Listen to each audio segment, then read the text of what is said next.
California Labor Law Odyssey, and I'm your host, Tom Manzo, and we'd like to welcome Vicki Betancourt from Coneybeare Staffing Company. Yes. Is that correct? That's right. Okay, so tell me about your company.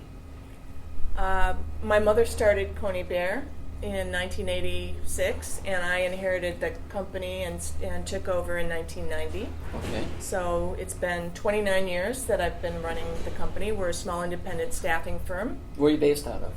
Santa Ana, California. Okay. Well, we have a niche in placing skilled industrial people like machinists, welders, maintenance mechanics.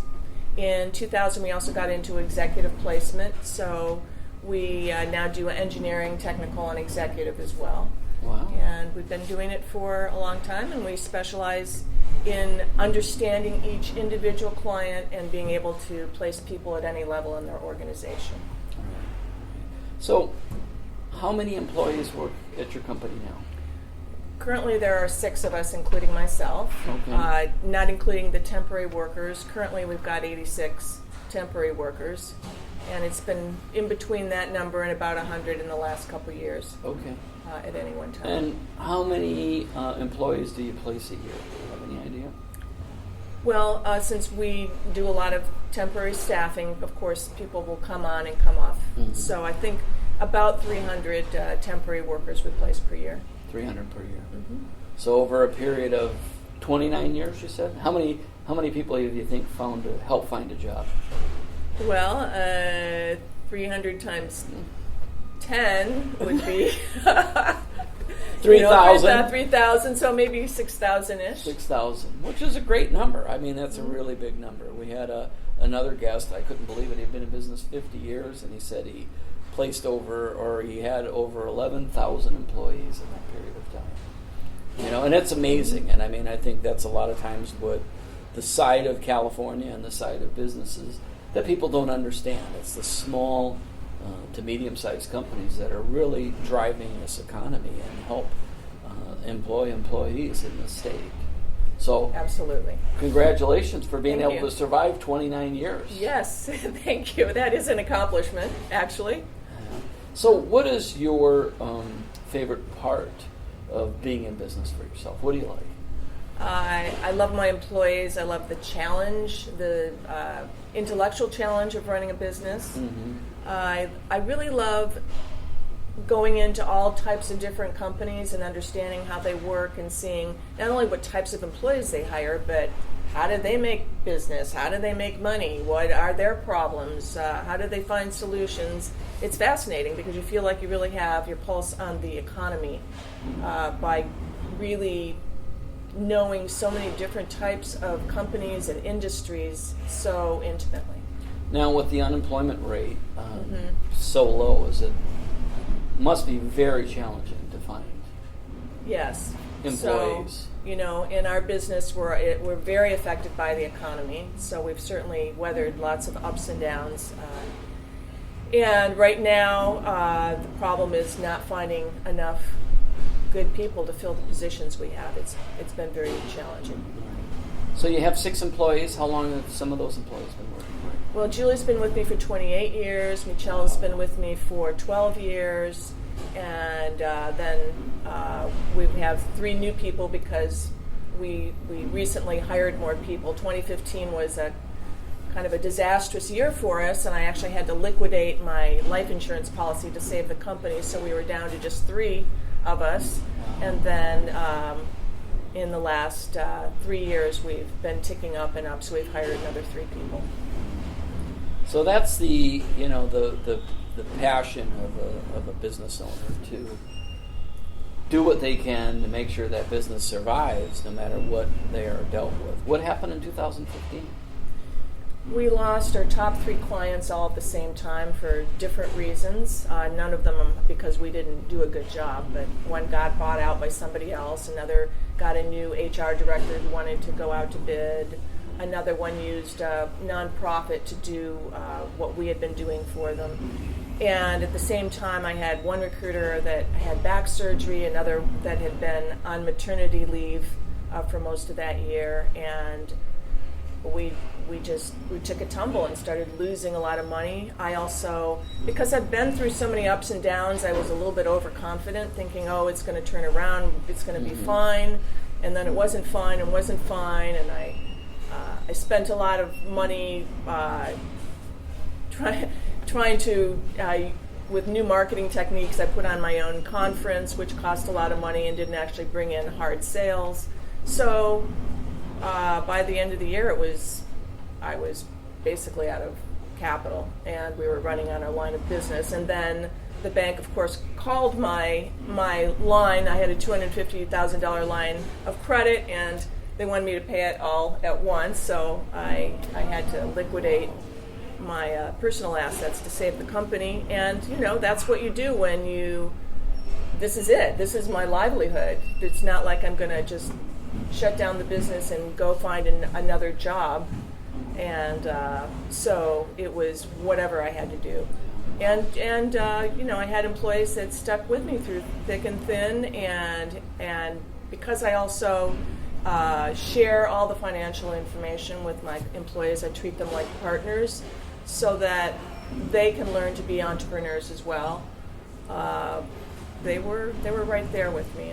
And I think that's what a lot of people don't understand is when it comes to employees, most employers that I talk to and I'm aware of, they want to keep and retain their employees. They don't want to have to go and look for other employees. So they're going to try to do what they can to treat their employees the best they can. A lot of businesses, try to run their organization like a family. And, I always feel that's a great direction to take. Unfortunately, in this state, based on a lot of the laws and the regulations, it makes it very difficult to do such a thing. And your industry, I am sure, is very competitive. There's a lot of staffing companies out there. Oh, absolutely. It is very competitive, but also California has traditionally been a great state to be in business in the sense that it's such an economic engine. There is a lot of business, and that's why it's competitive. And I also believe in treating employees well. For example, when it came time to pick health insurance benefits for our temporary workers, I chose not to go with our industry standard, which is a plan that's more like a wellness plan. It's not really true health insurance. I went for a much more expensive, robust plan because people need that. And I'm all in favor of giving employees as much as possible in terms of benefits, paying them well, treating them well. And so that's why this kind of lawsuit that was so groundless was additionally hurtful, aside from just the cost. So now that's how we met, that you went through a PAGA lawsuit, which stands for the Private Attorney General Act. And if you're not familiar with the Private Attorney General Act, what it really does is it deputizes an employee to enforce labor law violations for the state. And the attorneys get involved, and it really becomes a big mess. So let's take a break, and when we come back, let's hear about your big mess. Okay, sounds great. Trial lawyers in California are abusing a law called the Private Attorneys General Act, or PAGA, to get rich. And they're harming the state's small businesses, nonprofits, and even labor unions in the process. PAGA was signed into law in 2003 by then-Governor Gray Davis. He said it would empower workers. Instead, the law became a lucrative scam for trial attorneys. Here's how it works. Trial attorneys figure out that by threatening businesses with PAGA claims for labor code violations, they could quickly reach out-of-court settlements, sometimes for millions of dollars. Because the state labor code is more than 1,000 pages long, even the smallest misstep, like late lunches or a typo on a Paystub, can lead to a PAGA claim with crushing financial penalties. More than 35,000 PAGA notices have been sent to employers since 2004, but that doesn't mean employees are benefiting. In 2018, Uber settled a PAGA lawsuit for $7.8 million. The attorneys kept $2.6 million. The state took $3.6 million, and the drivers took home just $1.08 each. Other settlements are similar. One top PAGA attorney even admitted that the law was never intended to compensate employees. California needs to enforce its own labor laws and stop empowering trial attorneys to extort businesses and deceive employees. To learn more, visit cabia.org.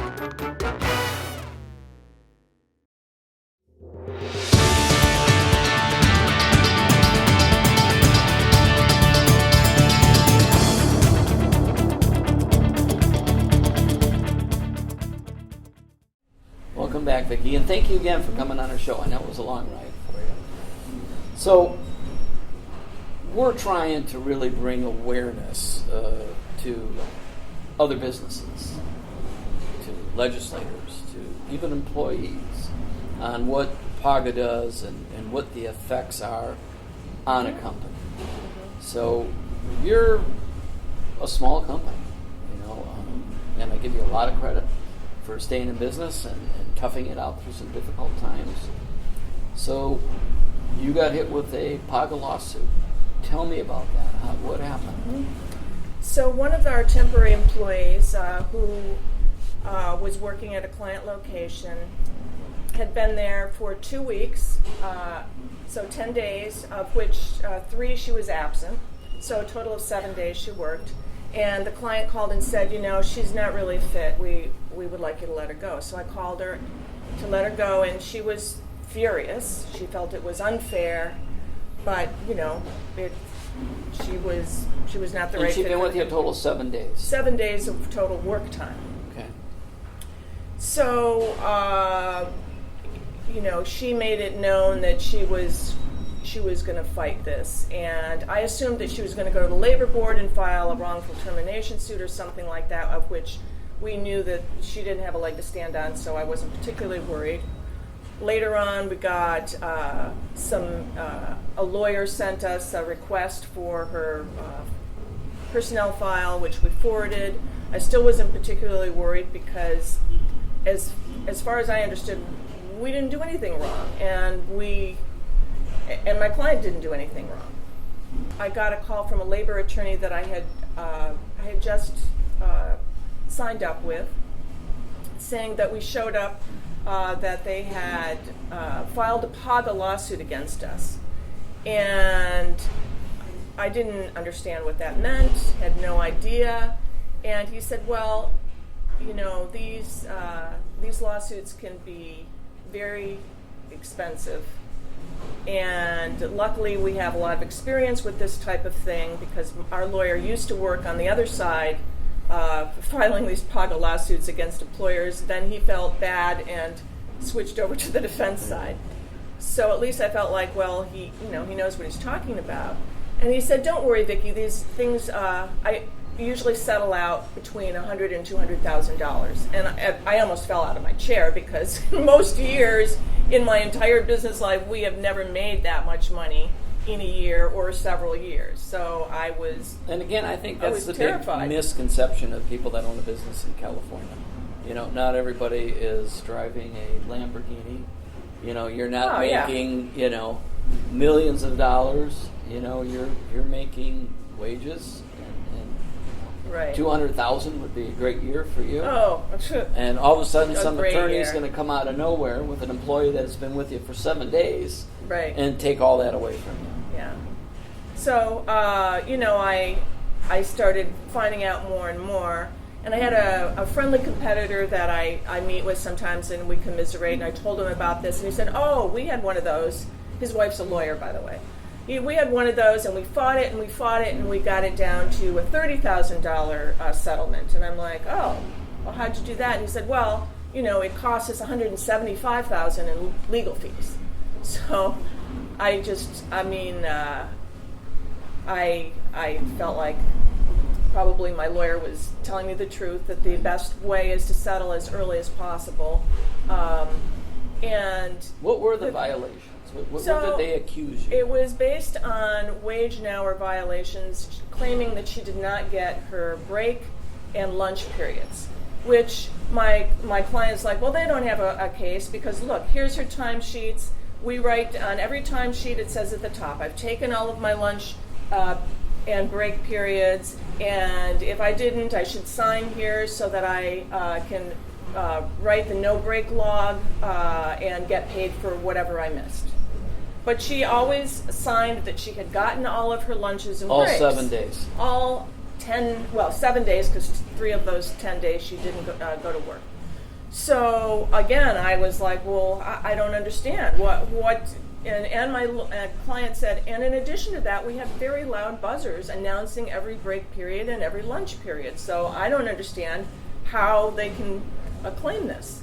But my lawyer, who looked at the more detailed time clock timesheets, because they collect time in different ways, and they also have the punch in and punch out time clocks. And he said, look, there's a problem with these timesheets that there's rounding errors. I'm like, what are rounding errors? He said, well, so if somebody comes to work at 7:56 and they punch in, but their start time is 8 o'clock, and you pay them from 8 to 5, and then they punch out at 5:01, it's rounded. It's rounded, and if those rounding errors, because now apparently you have to pay somebody to the actual minute that they work, not just because their time that they're supposed to work is 8 to 5.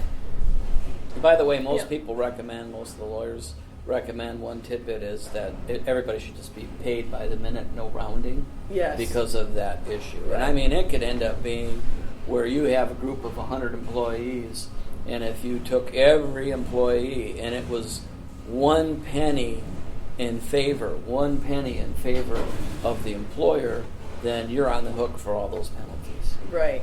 Which are very And he explained expensive. that, that there will probably be at some point there's a technicality or there's a rounding issue where we can't prove for all 100 employees for the past year, because PAGA lawsuits will, they'll interview every employee in the past year that ever worked for you, and of course find disgruntled employees that got fired, or anybody that says, oh yeah, I didn't get my break, or whatever they find. Only one incident is enough to trigger everything. And what ends up happening is... And then it costs you millions, because Yeah. if you decide to fight it and you go through all of that exploratory, you yourself then have to go through all of those time cards, all of those employees say, now, was there any little infraction? And invariably, there's some little tiny infraction, because like you said, it's only 1 minute in favor of the employer, because that rounding has to be evenly distributed in favor of the employee and the employer, so that it's 51% or more in favor of the employee. So he said you really don't have any choice but to settle, because if you want to fight it, it could cost millions. And of course, I don't have millions. And so, we settled, and that lawyer worked probably 2 days, the day that he, took the information from the employee, and the day that we had mediation, that he had to show up for the mediation. So we settled for $140,000. He got the lion's share of that. The employee who brought the claim got $5,000. And then there was a portion that is going to be allotted to the other employees, because PAGA is a type of class action lawsuit. And they're going to get checks and say, oh, I got this check. And then, of course, the employees who didn't get checks are going to be like, oh, how'd you get that check? So, of course, my client is mortified and worried that now people are going to well, how do I get a settlement? So then these things become, snowballs. That's and the it's cycle. just... It's, if we had done something wrong and we got penalized because we were bad employers, we were not following the rules, it would be one thing. But these attorneys have found out that this is extremely lucrative for very little work, and they're like ambulance chasers. They invent problems where they never existed and can get you on a technicality, and because they know that this particular type of lawsuit, because it's a class action lawsuit, can be so onerous and expensive to defend, everybody must settle. Economically, you don't have another choice unless you're very, very rich, and for a point to make a point, you want to fight it. But I didn't have that choice. Even I couldn't afford to fight it. Even large companies that have fought it end up losing. And one case that kind of stands out for me right now is the Starbucks case. Yes. And Starbucks had an employee that was the manager. And the manager would have to transmit the day's transactions. He would clock out. and shut the lights off, set the alarm, walk to the parking lot with the other two employees, get in his car, and go. And they filed a lawsuit over de minimis time. De minimis time now is becoming really popular. Yeah. They claim that it took an extra 3 minutes. It was timed out that it was actually 20 seconds. Starbucks ended up fighting it, winning. The attorney ended up taking it to the Supreme Court for the state of California. The Supreme Court judge said, yes, you are shorting him his pay. Over a period of 4 years, they owed him $640. And it cost Starbucks millions and millions of dollars, all over de minimis pay. Yeah. So people that do fight these lawsuits, most of them lose because you're going to have one kind of infraction in there. And a lot of times the PAGA lawsuit is 1 year. But the real issue is if you have any kind of an error in there, and it's an employee that no longer works for you, because you owe them waiting time penalties means 30 days worth of pay. Then generally, if you owe them 30 days worth of pay, you're paying them less than minimum wage, unfair competition, then that turns that 1 year into an additional 3. It's 4 years, where they can actually go back 4 years at that point. So that's how these lawsuits end up really just costing millions and millions of dollars. Yeah. So they assume also that whatever infraction applied to that one employee applies to every single employee. And Correct. It multiplies very quickly, plus all kinds of penalties and fees, I imagine. I don't know. But we know that the lawyer basically walked off, I'm sure, with way more than $100,000 for working 2 days. And of course, why wouldn't he continue to file these lawsuits left, right, and up, down, and sideways? Because it's really, really lucrative for them. So you went to mediation? We went to, yes, in order for the settlement, phase, because we said, okay, we're going to settle because that's the least. Did they start off with a higher number, or how did that all Oh, yeah. It was in a whole day of, going back and forth. And, but. What number did they start at? Do you remember? I don't remember what the number was, but it was a ridiculous number, like, $500,000 or something like that. I don't really remember. I just remember this. Well, all the stories that we talked to, it seems most like of them it's a settle, game. if you're going to settle. And so, because he had so much experience with this, and he was right. It settled, right in between what he said it would. And by then I was psychologically, already knowing that was going to be what was going to happen. So from the time that you found out about this to the settlement date, how long of a period of time was that? About 18 months, something 18 like that, months. I think. So for 18 months, you're going in every day to work thinking about this? Oh, of course, and you're going chewing home my at night fingernails, thinking about it? trying to get together all of the information that's required in order to even, have the settlement. We had to, send all of the time cards of several employees. We had to, all of our documentation for new hires, all of the employee handbooks that we had for myself and my client. And also my client had to get their own lawyer, so, the talks between the two. And it just, takes its time through the system of whatever it is. And I don't even remember if it was exactly 18 months. Somewhere between a year and 18 months is It's my still best a guess. long time to have to deal with something like that mentally. Oh, yeah. The unknown, how much is this going to cost me? What's it going to do to my business? Right. I mean, so you've been in business 29 years, and you should Yes. be applauded for that. Thank you. And instead, you end up with one of these lawsuits. And so my big question is, in the 29 years, is this one of the worst things that you think has ever happened to you as an employer? It is. So I've had some other issues. We got workers' comp insurance through providers that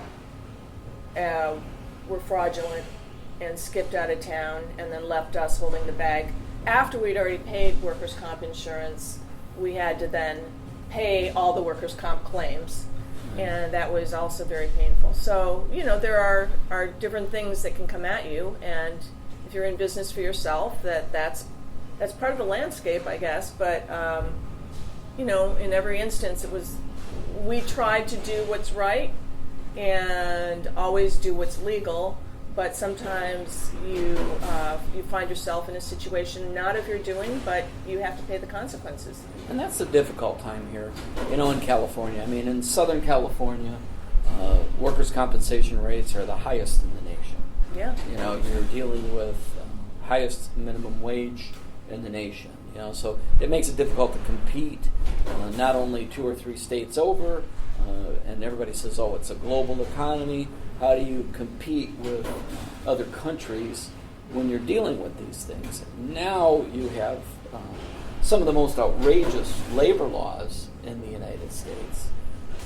1,100 pages. How do you comply with everything? How do you keep up? How do you keep track of everything? People need things like written commission agreements. You have to have calculations on flat rate bonuses. I mean, the rounding up and the rounding down is an issue. Ensuring that somebody truly has an uninterrupted lunch or break. Right. I mean, there was a person that owns a restaurant, and their employee was taking lunch, and a customer was lost and couldn't find the restroom, and said, "Where's the restroom?" And she said, "Well, you got to go that way and turn right." And about 2 months later, she no longer worked there, went and seen an attorney, and said, "Wait a minute, how often does that happen? Yeah. This must be happening a lot." And it ended up costing the company $1 million over interrupted lunches. Yeah. I think so. Small businesses Right. are at a huge disadvantage, and part of the reason of our show, we call it the California Labor Law Odyssey, because it is. It's an odyssey. How do you keep up? How do you keep track? And smaller business owners are at a gigantic disadvantage. A company like Uber gets hit with a lawsuit and it costs $7.75 million. They can just, hey, we're publicly traded. We've got money coming in. We've got investors coming in. You don't have that ability. Right. No, I was lucky that in the last few years we've been able to build up our retained earnings so that I can pay it. But Are you there are making many other payments on it, or did you pay the whole amount? They still haven't billed us yet. It still is not 100% finalized. So, but it will be due 100% all in one fell swoop. Wow. We cannot make payments on it. I'm not sure why. There are many years that this would have completely put me out of business. So, I thank you very much, Tom, for leading the charge on this, because after we had that, I felt so violated, actually. I saw a little article that there was a group trying to fight PAGA lawsuits, and I ran into one of our state legislatures that I voted for in the past, and I talked to him about it, and he said, "Oh, that'll never be overturned. Oh, don't even try." And I'm like, "Oh, wow, really?" Well, we have to try. We have to, because the viability of doing business in California is at stake. If we don't make a stand, it's only going to get worse. I mean, somebody has to really say, hey, employers are drawing a line on the sand. We've taken these laws too far, and attorneys are just taking advantage. They're taking advantage of the employees that it's supposed to protect. Oh, absolutely. And the employees get such a pittance compared to what the attorneys get. A huge, huge payout. It's just a scam at this point. Tell us about your letter to Governor Newsom. By the way, Governor Newsom did get hit with a PAGA lawsuit. If you look it up, Plump Jack Brands, his winery/restaurant. I think they got hit twice, but I'm not sure. Well, I sent it out a week or two ago. I haven't heard back, but I basically outlined, the first paragraph was saying, this is happening. These PAGA lawsuits have gotten out of control. Attorneys are raking in huge windfalls. Employees get a mere pittance of any settlement. It's not protecting employees. It's really just a way for attorneys to get rich off of the backs of unsuspecting employers in California, large and small, but plenty of small businesses will go out of business if this is not reined in. And I made that point. And then Good I just for you. basically, I said, this is my story. I told a little bit about what happened to us, and I urged him to please try to take some action to curtail this, because everybody that I know that does business in other states says, wow, if you can do business in the state of California, you can do business anywhere. I think this is a great state. I love California. And I think it's a great state to do business in because, as I said before, it's an economic engine. There's no doubt about it. There's a lot of business to be had. But we have gotten to the point where it's beyond the pale in terms of the laws, the requirements, the things that are unfair, the burdens on employers that make us now, like in my office, I have one person that is an hourly, and I'm always telling her, did you take your lunch? Did you take your breaks? Are you sure? Well, make sure that if you didn't get all of the time that you needed, that you take off early, or that you take more time later on. Make sure that it's I always ridiculous. look at Instead of saying you're an adult, take a break when you need a break, take your lunch and enjoy yourself, and not have to be so paranoid about the little minor things that have nothing to do with people really enjoying their job, doing a good job, getting rewarded for doing a good job, and all working together as a team to make something happen. And my big issue with a lot of this is if we take your story, which is compelling, and you take the amount of money you spent and the amount of time that you had to spend in it and everything else, what else could you have done with that money?